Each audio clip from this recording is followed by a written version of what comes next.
que pues después de haber asignado 87.000 millones de dólares al sector eléctrico, por ejemplo, toda Venezuela está sufriendo, incluso el área metropolitana, apagones ya todos los días, que le explique al país, por ejemplo, cómo es posible que a estas alturas las amas de casa no consiguen leche, aceite, azúcar, carne, medicinas, cuando en Venezuela el barril de petróleo pasó de $8 cuando llegaron y estamos en la mitad de la bonanza petrolera más grande y larga de nuestra historia. Que le expliquen al país, por ejemplo, qué está pasando con los contratos colectivos, qué es lo que le den la cara a los sidoristas y le digan cómo es posible que le regalaron a Nicaragua, según cifras del Banco Central de Nicaragua, en un semestre, más de 320 millones de dólares, con lo cual alcanza para pagarles el bono que le adeudan a los sideristas y sobra. Es decir, que nos expliquen a los venezolanos lo que está pasando mientras tú y yo hablamos en la Penitenciaría General de Venezuela, en San Juan de los Morros, que tiene a toda la colectividad aterrorizada desde hace más de 15 días porque no paran las balaceras. Entonces, esas son las cosas.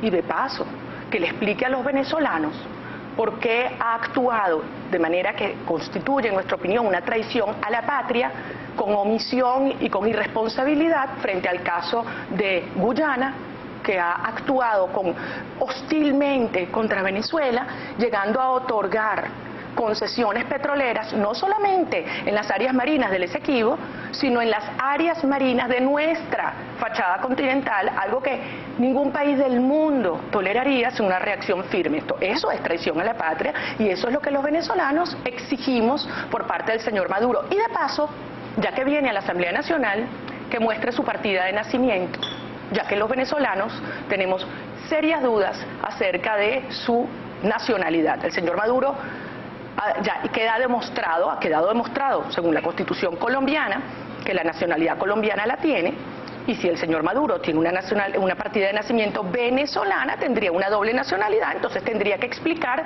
si efectivamente renunció o no a la colombiana. Estas son las cosas que los venezolanos esperamos que el señor Maduro, con claridad y responsabilidad, le explique a los venezolanos. Para eso debería presentarte esta tarde en la Asamblea Nacional. Pero el asunto formal que sustenta la presentación del presidente hoy en la Asamblea Nacional tiene que ver con esta solicitud de habilitante, una solicitud que en primer término se habló de ella con el objeto de legislar en materia de corrupción, pero entendemos ahora, hasta por el mismo discurso del presidente que lo acabamos de escuchar, que irá apuntada hacia aspectos de fondo de la estructura económica del Estado venezolano. Bueno, desde luego hay una emergencia económica que se ha vuelto crónica porque este régimen durante 15 años ha destruido la capacidad productiva del país. Y entonces tú ves, cuando tú no puedes producir ni siquiera lo que nos comemos, más del 70% de lo que nos comemos los venezolanos, hoy en día viene papas de Ecuador, café de Nicaragua, carne de Brasil, es decir, todo lo que se producía en Venezuela ahora se importa. Pero entonces resulta que se rasparon las reservas de 42.000 millones de dólares, de los cuales 32.000 millones eran líquidos a finales del 2008, hoy en día hay menos de 800 millones de reservas, de millones de dólares en reservas líquidas. Esto es algo inaudito. Entonces no hay dólares para importar, pero cuando traen los buques no los pueden descargar. Ves el caso que tiene más de 30 buques varados en la bahía de Puerto Cabello. Cuando los desembarcan hay más de 800 contenedores de comida pudriéndose, entre otras cosas porque no los pueden transmitir, porque no hay distribuir, porque no hay repuestos en los camiones. Cuando los camiones finalmente llegan a los centros de distribución y refrigeración, se va la luz y se pudre la comida como pasó en el Zulia.